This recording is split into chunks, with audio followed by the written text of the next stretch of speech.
खबर उत्तर प्रदेश से, जो कि अपने आप में नजीर बना रहा है कानून का पालन कैसे किया जाता है और कैसे करवाया जाता है। 25 करोड़ से ज्यादा की आबादी में कैसे क्राइम पर जीरो टॉलरेंस की जाती है। अब अपराध की एक नई फाइल उत्तर प्रदेश में खोली गई और टारगेट पर रखा गया ड्रग माफिया।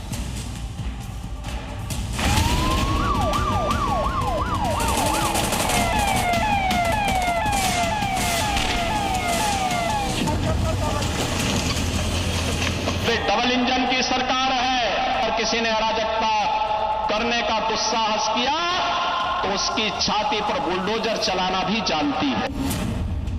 यूपी में योगी राज, माफिया जड़ से साफ। पे जितने दुर्दांत माफिया थे, ये सबको भी आज जहन्नुम की यात्रा में भेज दिया गया। बाबा का सख्त तेवर, अपराधी कांपे थर थर। कहा देखो सुधर जाओ भाई, सुधरोगे नहीं तो गफलत में मत रहना कि जेल जाएंगे, जेल के पहले जहन्नुम पहुंचा देंगे। क्राइम के खिलाफ योगी का नया चैप्टर। उत्तर प्रदेश में कानून व्यवस्था है चुस्त दुरुस्त, क्योंकि उत्तर प्रदेश के अंदर है अपराधी और माफिया बस्त। योगी राज यानी जिस प्रदेश में अपराध के लिए जीरो टॉलरेंस की पॉलिसी है, सरकार ने जीरो टॉलरेंस की नीति सुरक्षा के मुद्दे पर पहले दिन से रखी है, जिसके परिणाम आज हम सबके सामने हैं और सरकार इन मुद्दों को लेकर के निरंतर कार्य कर रही है। अपराध और अपराधियों के प्रति जीरो टॉलरेंस है। जहां बेटियों पर बुरी नजर डालने वाले न सिर्फ लंगड़ा बनते हैं बल्कि हाथ जोड़कर सरेआम माफी मांगते हैं। चाहे कोई बदमाश हो या फिर माफिया, अपराध करके बच नहीं सकता। और अब यूपी में क्राइम की नई फाइल खुलने वाली है और वो है ड्रग माफिया।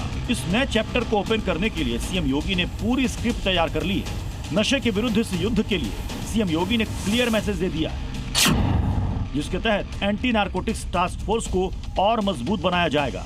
एएनटीएफ को आधुनिक तकनीक, डिजिटल ट्रैकिंग सिस्टम और हाईटेक सिस्टम से लैस किया जाएगा। एएनटीएफ के सभी 6 थानों और 8 यूनिट में परमानेंट मैन पावर और स्पेशल ट्रेनिंग की व्यवस्था की जाएगी। नशे के सौदागरों पर सीएम योगी आदित्यनाथ ने बड़ा प्रहार किया है। मुख्यमंत्री आवास पर हुई एंटी नारकोटिक्स टास्क फोर्स की समीक्षा बैठक में उसे और भी ज्यादा मजबूत करने के निर्देश दिए हैं। स्थायी फोर्स, इंस्पेक्टर और एसआई की तैनाती के साथ ही सभी 6 थानों पर न्यायालय आवंटन के भी निर्देश दिए। सीएम योगी आदित्यनाथ का संदेश साफ है कि नशे के खिलाफ लड़ाई में कोई भी कोताही बर्दाश्त नहीं की जाएगी। सीएम योगी ने जैसे ही निर्देश दिए, उसका एक्शन भी देखने को मिलने लगा। दिल्ली से सटे गौतम बुद्ध नगर में नशा तस्कर के खिलाफ बड़ा अभियान चलाया गया, जिसके बाद नशा तस्करों में खौफ भर गया है।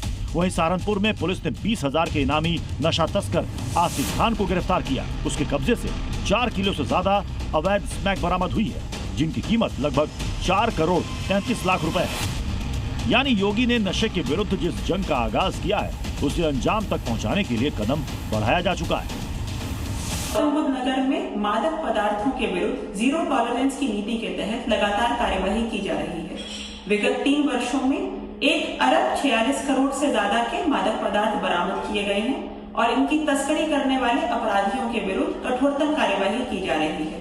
ऐसी ही कार्यवाही भविष्य में भी जारी रहेगी। 20,000 का जो इनामिया है, जो एनडीपीएस में मादक पदार्थ की तस्करी में इन्वॉल्व है, वो गिरफ्तार हुआ है। उसके पास से 4.32 किलोग्राम जो स्मैक है वो बरामद हुई है, जिसकी कीमत लगभग 4 करोड़ 43 लाख रुपए है अंतर्राष्ट्रीय बाजार में। इसके पास एक मोबाइल फोन, एक कार और 7,000 रुपए भी बरामद हुए हैं। ये जो ऑपरेशन सवेरा हमारा लगातार चल रहा है, उसमें ये एक बड़ी बरामदगी है और इसमें लगातार हमारी बरामदगी जो है वो होती रहेगी। सीएम योगी जो तय करते हैं उसे पूरा करके ही दम लेते हैं और अब उनके टारगेट पर नशे के सौदागर हैं। आंकड़ों की जुबानी समझिए, सीएम योगी ने जब से यूपी की कमान संभाली है, यूपी में अपराध पर कैसे जीरो टॉलरेंस की नीति काम कर रही है। 8 सालों में योगी फोर्स ने कुल 15,726 एनकाउंटर किए, जिसमें 256 दुर्दांत अपराधियों को ढेर किया गया और एनकाउंटर की कार्रवाई में 10,324 अपराधी घायल हुए। इस दौरान 31,960 अपराधियों को गिरफ्तार किया गया। इनमें चोर लुटेरे से लेकर रेपिस्ट और मर्डरर जैसे हर तरह के अपराधी शामिल हैं। और अब अगला नंबर ड्रग माफियाओं का है, जिसकी कमर तोड़ने के लिए योगी फोर्स का एक्शन शुरू हो गया। ब्यूरो रिपोर्ट, जी मीडिया। उत्तर प्रदेश में किस तरह क्राइम का ग्राफ साल दर साल लगातार गिरा है।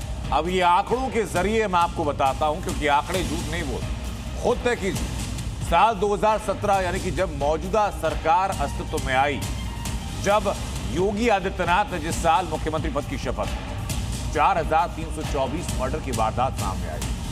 2023 तक आते आते ग्राफ गिरा और 3206 वारदातें रिकॉर्ड। साल 2017 में रेप के मामलों की घटनाएं में 4246 से बदलकर 2023 तक 3516। 2017 में लूटपाट की 4089 वारदातें, 2023 में 1354। साल 2017 में डकैती की 263 घटनाएं घटी थी, तो साल 2023 में 73 रहे। हालांकि लोगों की सुरक्षा के लिए ये आंकड़े अभी भी ज्यादा हैं, जिन्हें कम होने की जरूरत है। लेकिन ये आंकड़े बताने का के पीछे मकसद सिर्फ ये कि पता चले कि उत्तर प्रदेश के अंदर पुलिस किस रफ्तार के साथ काम कर रही है। क्राइम रेट लगातार गिर रहा है और अब अगला नंबर है नशे के सौदागरों के ऊपर एक्शन लेने।